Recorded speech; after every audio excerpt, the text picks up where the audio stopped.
From the roar of the crowd to the roar of the engines, this is Pit Pass.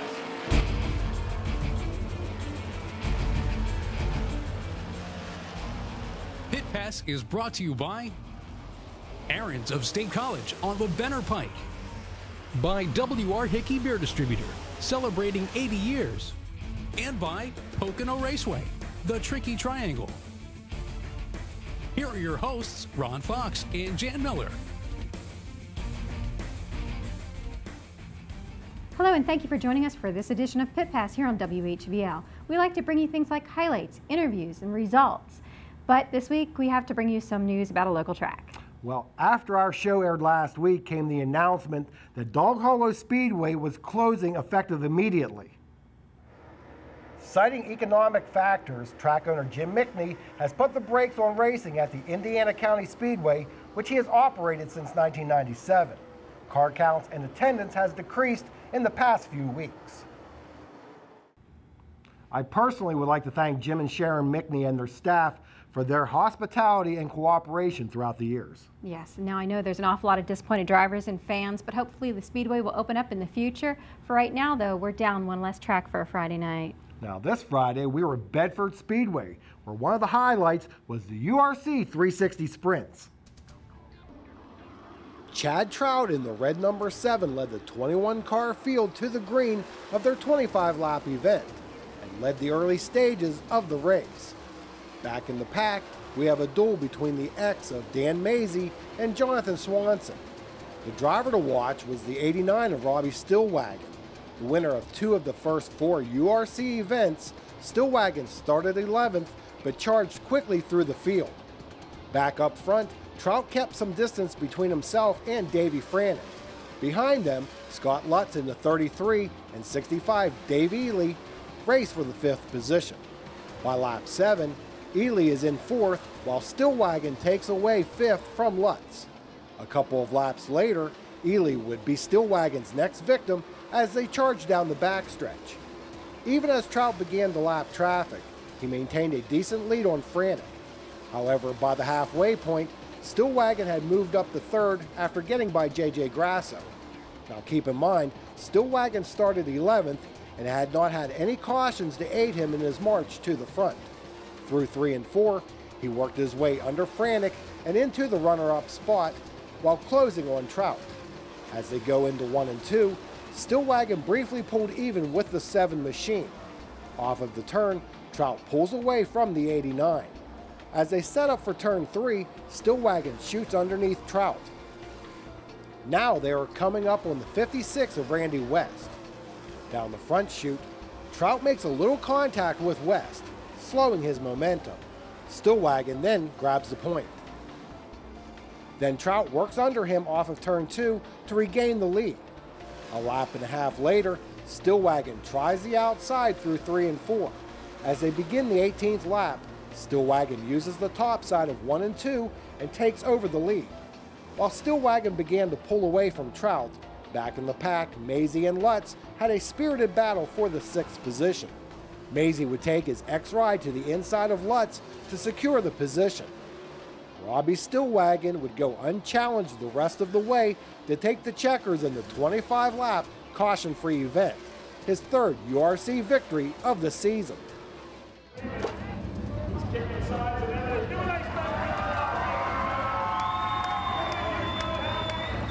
Robbie, congratulations on the win. Although you really had to work for it, you made it look easy. Yeah, it was a good race. I love coming here to Bedford. The car was really hooked up good today, and we could really pass anybody anywhere we had to go, top or bottom. It didn't matter.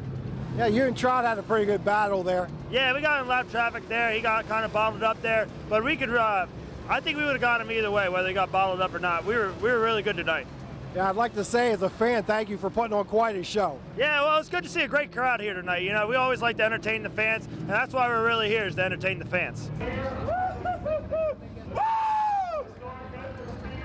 I was gonna say, I don't know if I've ever seen anybody that excited about winning. I get pretty pumped up in the car, and they know it. Sometimes they have to calm me down a little bit, but no, I get real excited in the car. Now, you've run this series for a few years. What do you like about it? What can you tell fans about it? I really like it. You know, URC, we travel everywhere. Coming here to Bedford, Selinsgrove, we go to Delaware, we're going to Winchester, Virginia tomorrow, run a lot at the Grove. It's neat to go different tracks. It makes you a better driver, and, you know, it's nice to travel with a group of people you like. So in the URC Sprint feature, it's Robbie Stillwagon with the victory, followed by Chad Trout, Davey Franek, JJ Grasso, and Dave Ely. It took 3 attempts to get the 15-lap semi-late feature underway. As they get up to speed, 96 Jim Saylor begins to pull away slightly from the field. He is followed by Ryan Beckett, Jesse Snyder, Bob J, and the red 31 of Chris Chamberlain. We would have another caution which bunched the field. After going back to green, the other number 31 of Greg Hainsey works the inside of Chamberlain for 5th place. Off of turn 2, Chamberlain looks to regain the spot, but Hainsey keeps him at bay as they race towards turn 3. Lou Wannon would race Hainsey door-to-door for a lap before Hainsey slides high in 3 and 4. Wannon takes over 5th, and Chamberlain shuffles Hainsey back another spot as well.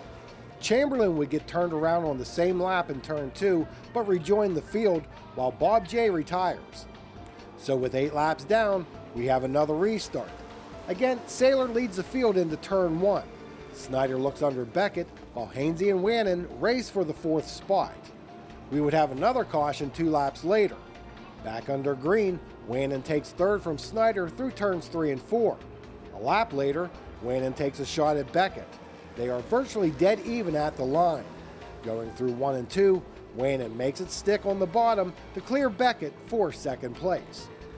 On the last lap, Wannon closes on Saylor in turn 4. In a drag race to the checkers, it is Jim Saylor picking up the victory. Just 2 weeks ago, Saylor was involved in a crash in which an object shattered the shield on his helmet and broke his nose in 12 places. Quite a triumphant return to the track. Ryan Beckett crossed the line in 3rd, followed by Jesse Snyder and Greg Hainsey. Well, it was good to see Jim Saylor back at the track after all of the operations he's had to endure the past 2 weeks. Yes, but fortunately he only broke his nose. It could have been a lot worse. Now we'll be back with some more highlights from Bedford Speedway later on in the show. Coming up next, we go to CMB Bank Raceway Park for the Dodge Dealers 100 for the late models. That and more when Pit Pass returns. You smell that? New furniture smell? Yeah, but it's more than that. It smells like mine. Yep, it is. Just sign right here. Mine? Mine. You could... That's mine too. Thank you. Is this weird? This is weird. Aaron's wants you to feel what it's like to own new furniture. You're pre-approved for up to $2,000 in merchandise without needing credit. So shop today. Get started at aarons.com/2000.